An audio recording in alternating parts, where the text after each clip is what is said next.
Welcome to Work This Way, a labor and employment podcast. I'm Tina Emerson, here with Christy Rogers, employment law attorney here at Maynard Nexsen. Hey, Christy. Hey, Tina. How are you? I am great. Good to see you. We have one of your colleagues here today. She is Stephanie Mays. She is also a Maynard Nexsen labor and employment attorney and the firm's chief talent officer. Thanks for being here, Stephanie. Thank you for having me. Well, we're excited to have you on today. We're going to talk about diversity, equity, and inclusion in the workplace. But first, can you tell our audience a little bit about what you do as Chief Talent Officer here at the firm? Sure. So I've been here at the firm for 16 years. I have always been a member of our labor and employment practice group.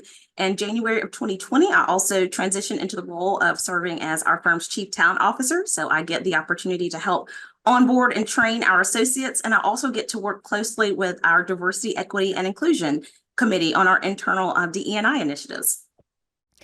So, Stephanie, when we talk about diversity, equity, and inclusion, I think that can be kind of interpreted in a lot of different ways. So when we speak about DEI in the workplace, what do we mean by that?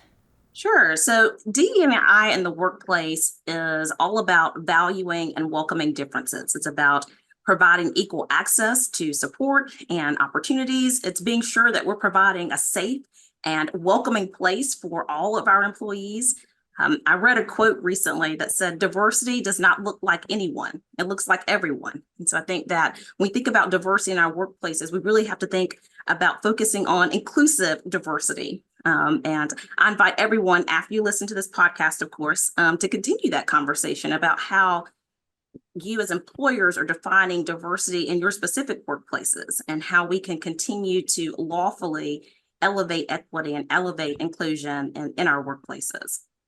And DEI and the initiatives that are behind DEI are not without its critics and some challenges, and some of which we saw last summer in the Students for the Fair Admissions cases that were challenged, the DEI programs at Harvard and at UNC, claiming they were unconstitutional.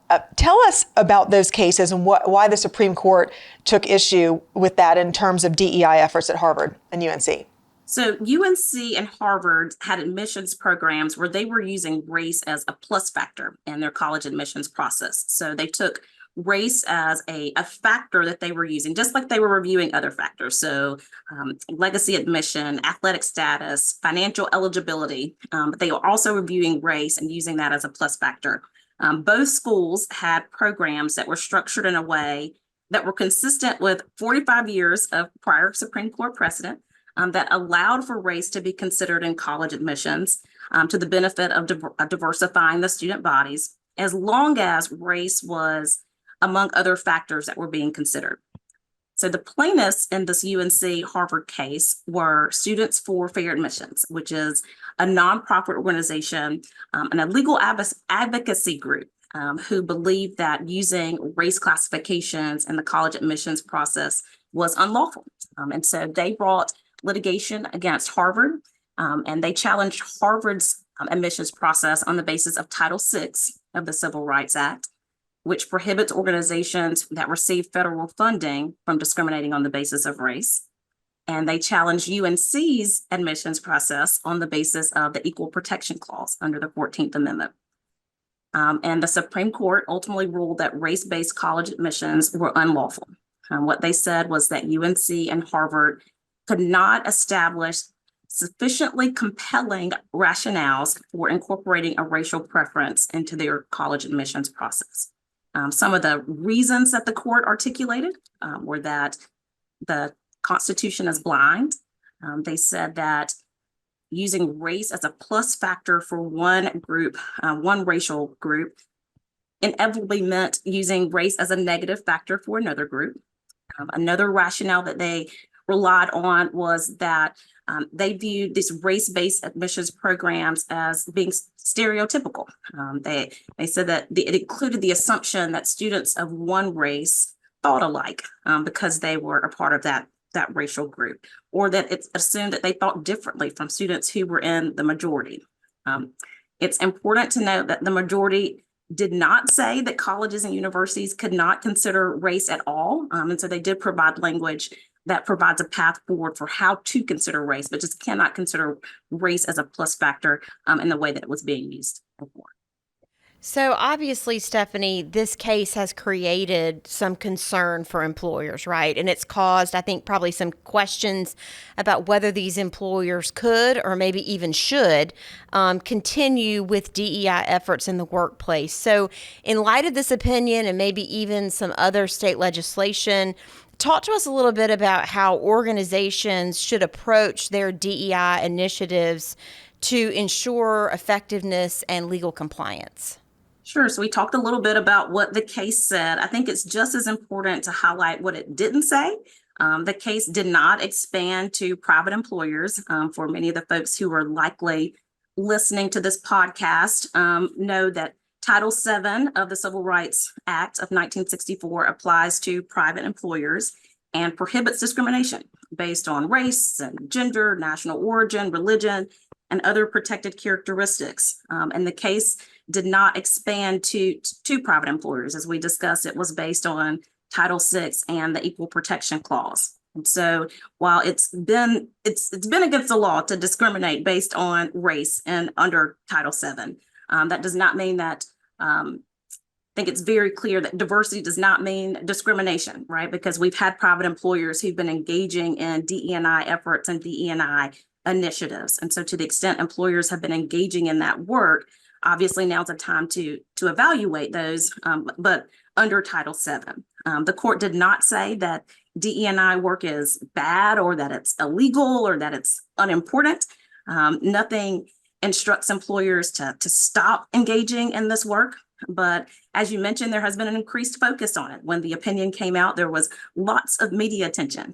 There were letters from 13 AGs to the Fortune 100 CEOs, encouraging them to stop doing their DE&I related work, to stop using racial quotas and preferences. In response to that, you saw 20 AGs write letters to the same CEOs to encourage them to continue their work in this area. And so what I would say to employers is that to evaluate your work in the DE&I space in the same way as you evaluate other business initiatives. And so what are your goals and your values and your beliefs as an organization? What are the outcomes that you are trying to reach? And how do you go about minimizing those risks? And engaging in DE&I work requires that same type of analysis. You want to do the work that aligns with your goals, that aligns with the desired outcomes, but you also want to minimize that risk. And for folks who are looking to get that risk to zero before you engage in this work, then you're never going to do it. You're never going to make any business decision if the goal is to get the risk to zero, but the goal is always to minimize those legal risks, and evaluating the outcome in this case, and also evaluating our work under Title VII helps us to remain in compliance there. Stephanie, I'm reading an interesting projection here that by 2045, the minorities in this country will be the majority in the U.S. population by that date, and that the workforce will be comprised of multiple generations by that time as well. So as employers take a more forward-focused look at their approach to DEI, what do you think will be some of the most critical components of these programs?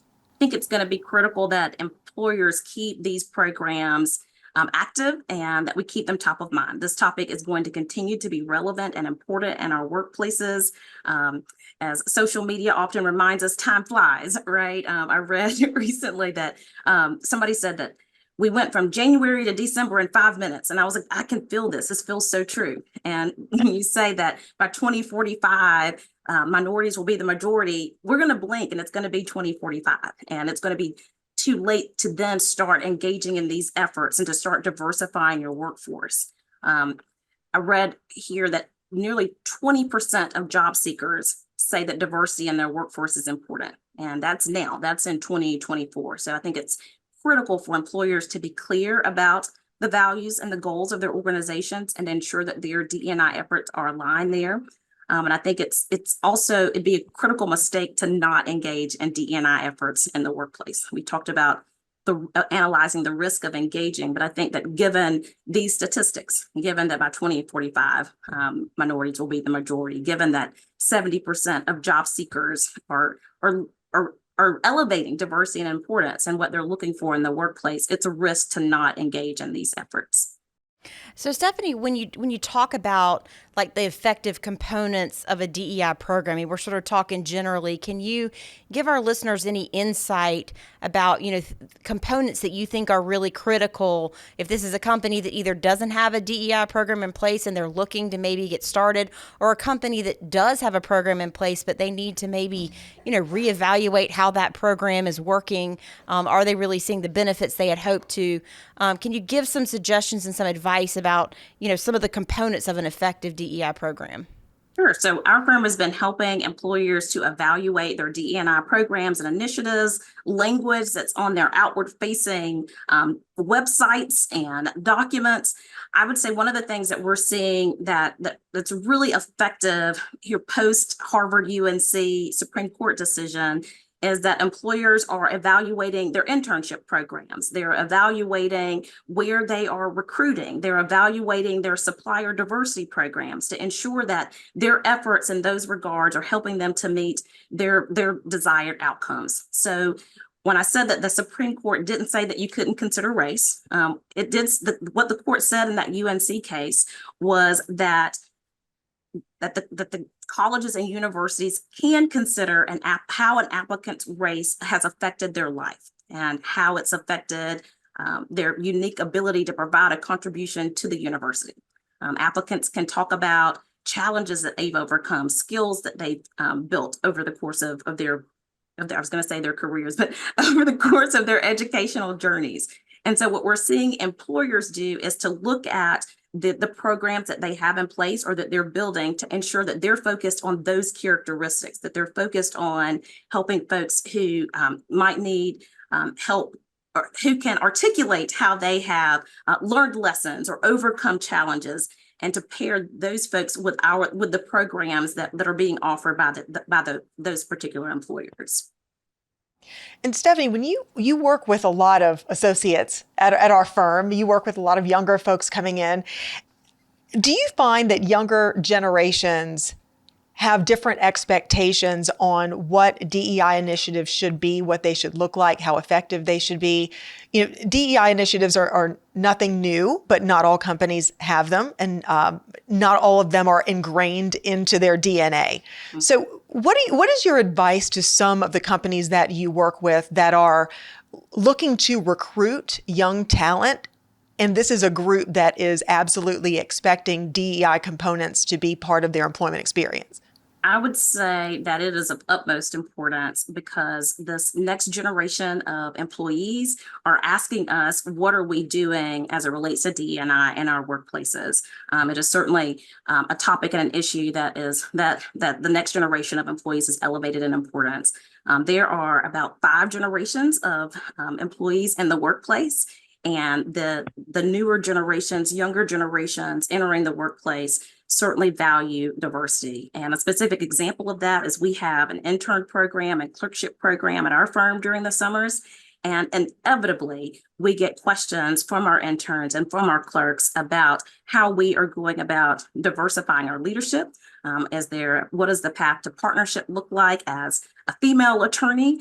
And these are questions that are top of mind and that newer generations of employees don't mind asking about as they are going through the interview process. And so I would say to employers, if you are not thinking about these things, you are 10 steps behind, because the individuals who we are interviewing and who are going to be running our companies and organizations 10, 15, 20 years from now have these issues top of mind.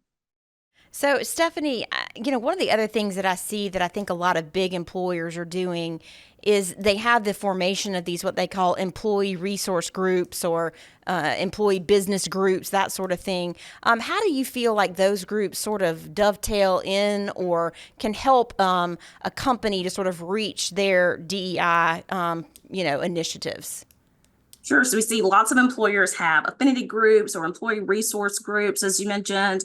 Some of them take the form of women's initiatives or the Black employee resource groups, for example. What we see in lots of companies and organizations is that those groups serve as a vehicle for providing leadership opportunities and providing access to resources and support and career development.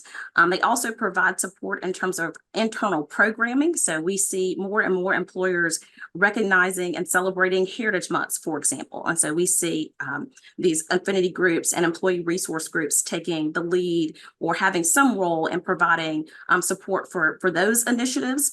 We also see these groups interacting with the executive teams or chairs of the board, with the leadership teams, to be sure that diversity, equity, and inclusion are top of mind when leadership is discussing strategy or growth or other opportunities within the organization.